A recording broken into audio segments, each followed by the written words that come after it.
여러분 반갑습니다.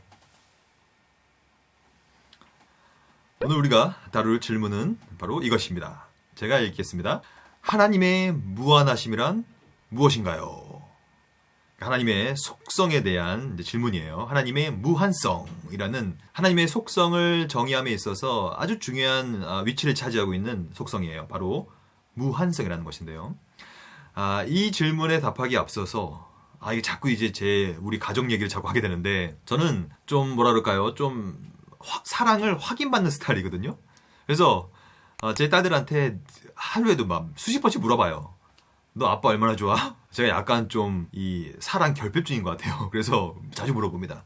너 아빠를 얼마큼 좋아해?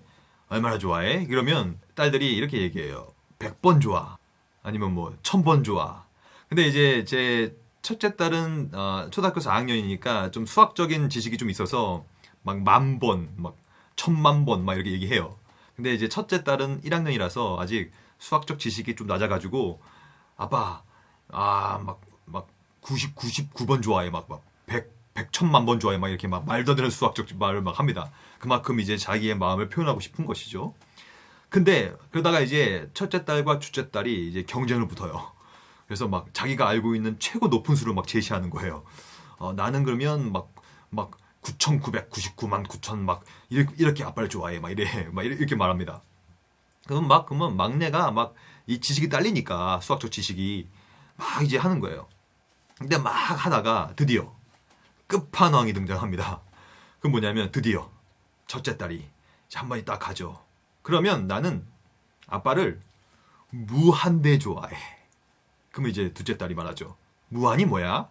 그러면 이제 첫째 딸이 이렇게 말합니다. 무한은 끝이 없는 거야. 끝이 없는 거야. 무한한 거야. 이게 오늘 주제 아닙니까? 무한성. 그러니까 이 무한이라는 것은 이처럼 거의 뭐 끝판왕이죠. 모든 것을 그냥 상대화 시켜버릴 수 있는 절대적인 가치. 무한하다. 이 무한하다는 것이 그냥 뭐 끝이 없는 걸까요? 그냥 하나님께서 그냥 끝이 없는 거, 뭐 그게 뭐 끝일까요? 사실 그거는 하나님의 무한성을 이해함에 있어서 굉장히 부분적인 이해에 불과합니다. 그럼 이 무한성이 뭔지를 좀 살펴보도록 하겠습니다. 첫째는 지금 오늘 우리는 하나님의 속성을 다루려고 합니다. 그럼 이 속성을 다룬다는 얘기는 즉 하나님의 본성과 속성 속으로 우리가 들어가게 되는 것이거든요. 근데 우리가 자칫 잘못하면 잘못된 자세를 가질 수가 있어요. 그러니까 첫 번째 논점은 하나님의 무한성을 대하는 바른 자세를 먼저 살펴보도록 하겠습니다. 마치 그러니까 하나님의 성격을 파악한다고 해서 하나님을 그냥 해부대 위에다가 그냥 막 개구리 시험하는 개구리처럼 그냥 하나님을 올려놓고 막 그냥 현미경을 대가지고 하나님의 성격이 어떤가 한번 볼까? 무한한 하나님이 뭔가 한번 볼까? 판단해 볼까? 이런 식으로 접근하면 절대 안 됩니다. 하나님은 그런 식으로 우리가 판단하거나 우리가 해부해 보거나 우리가 낱낱이 분석할 수 있는 대상이 아니거든요. 그러면 오늘 우리 질문, 하나님의 무한하심은 무엇일까요? 라는 질문은 하나님을 해부하고 하나님을 이해하며 하나님을 논리적으로 접근하기 위한 질문이 아니라 오히려 반대로 하나님이 얼마나 뛰어나시고 탁월하신가라는 사실을 우리가 겸비하게 받아들이고 그 탁월하신 분 앞에 무릎 꿇고 경배하기 위함이에요. 이렇게 접근해야 됩니다. 그것이 바로 하나님의 본성과 성품을 대하는 우리의 자세가 돼야 된다는 얘기죠. 두 번째로 이 하나님의 무한하심이란 무엇인가요? 이 질문의 두 번째 논점은 뭐냐면 이 무한하다는 얘기는 다른 말로 하면 하나님은 완전하시다는 뜻이에요. 그러니까 이 무한성과 완전성은 어찌 보면 굉장히 밀접한 관련이 있는 표현들입니다. 예를 들면 우리가 이제 일반적으로 쓰는 뭐 순금, 또 갑자기 순금 얘기하니까 IMF가 생각나네요. 그때 이제 저희 집도 우리 집에 있는 이 모든 순금들을 다 모아서 팔았거든요. 여러분들 많이 하셨잖아요, 은행에서. 그러니까 순금이라는 것은 이렇게 뭐 팔고 사고 돈을 받고 하는 것이 가치가 있기 때문인데, 순금이라는 것이 사실 100% 순금이라고 해도 거기 안에는 반드시 불순물이 껴있기 마련이에요. 무결하지 않아요. 결점이 없지 않아요. 그렇잖아요. 하지만 하나님이 무한하시다는 뜻은 그분 안에 어떠한 오류나 결점이나 실수나 뭐 부족한 것이 없다는 뜻이에요. 그 자체로 완전 무결하다는 뜻이죠. 그러니까 이 완전 무결하시기 때문에 모든 속성들이 완전 무결한 형태로 무한적으로 존재하게 되는 것이죠. 이해하시겠죠? 무한성과 완전성은 그러므로 밀접한 관련이 있다. 그럼 세 번째로, 그럼 이 하나님의 무한성을 좀 더 쉽게 정리하고 이해하기 위해서는 어떻게 이해할 수 있을까요? 하나님의 무한성을 그래서 많은 신학자들은 크게 두 가지로 구별해서 이해했어요. 첫째는 하나님은 시간 속에서 무한하시다. 이건 무슨 말입니까? 다르게 표현하자면 하나님은 시간 안에 제한적으로 거하는 분이 아니라는 뜻이죠. 그러니까 시간 속에서 제한적으로 거하지 않고 하나님은 무한하게 존재하시기 때문에 이것을 뭐라고 부르냐면 하나님의 시간적 무한성을 그래서 영원성이라고 부르는 거예요. 하나님은 영원하시다. 그 말은 곧 시간 안에 갇혀 있지 않으시다. 그 말은 곧 시간적으로 무한하신 분이다. 이렇게 이해하면 좋을 것 같습니다. 그러면 또 다른 측면은 하나님은 시간뿐만이 아니라 공간적으로도 무한하신 분이에요. 그러면 이건 무슨 말이냐? 하나님은 어느 공간 안에 갇혀 있는 분이 아니에요. 저와 여러분들은 공간 안에 갇혀 있죠. 하지만 하나님은 공간을 초월하여서 이것을 뭐라고 부르냐면 무소부재 혹은 편재라고 불려요. 그래서 하나님은 공간 안에 있지 않고 어디든 계시며 어디든 다 존재하신다.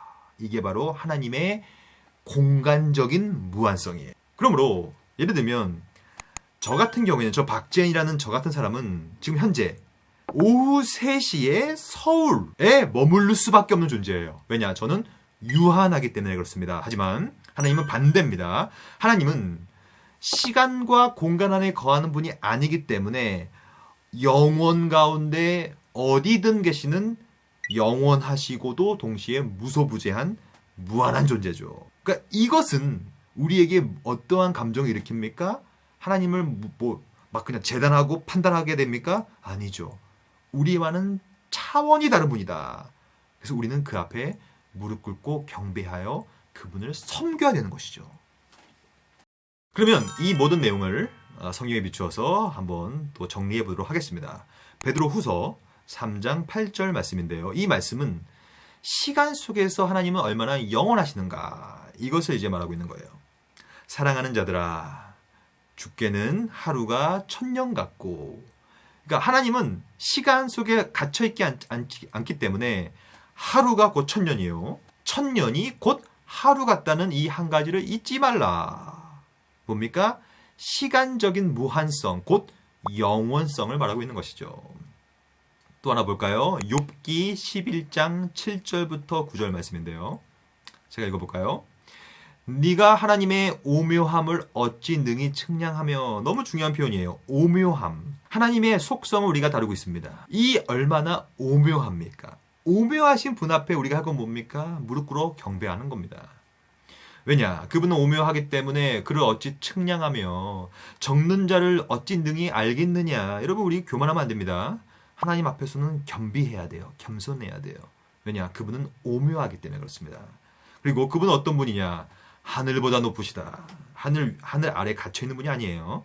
네가 무엇을 하겠느냐? 스올보다 깊으시다. 스올은 가장 밑에 있는 걸 말합니다. 거기보다 깊어요. 네가 거기서 어찌 알겠느냐? 그래서 이렇게 말합니다. 하나님의 크심은 땅보다도 길고 바다보다 넓다. 무슨 말입니까?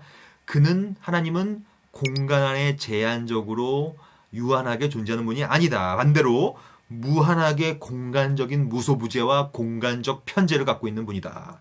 그 자체의 존재성을 갖고 있는 분이다. 그럼 우리 이 모든 것들을 우리 적용해 보도록 하겠습니다. 이 모든 사실, 하나님은 무한하시며 시 공간을 초월하고 계시며 오묘하시다는 사실을 깨달았던 여러분, 또한 저와 여러분들은 어떠한 마음이 드십니까? 그 앞에서 우리가 과연 감히 고개를 뻣뻣이 들고 하나님 앞에서 막 뭐라고 할 수 있겠습니까? 안 되는 거예요. 될 수가 없어요. 하나님의 무한하심을 정확히 깨닫는 사람이라면 그 앞에 무릎을 꿇는 것입니다. 그를 인정하는 것입니다. 그분의 무한하심과 그분의 놀라우심과 그분의 광대하심과 그분의 전지전능하심을 우리는 인정하고 그의 앞에 무릎을 꿇어 그를 경배하는 것. 이것이 바로 무한하신 하나님을 경험한 자의 올바른 자세입니다.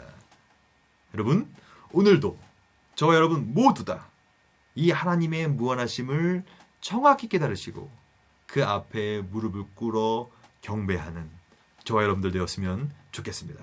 여러분, 수고 많으셨습니다. 감사합니다.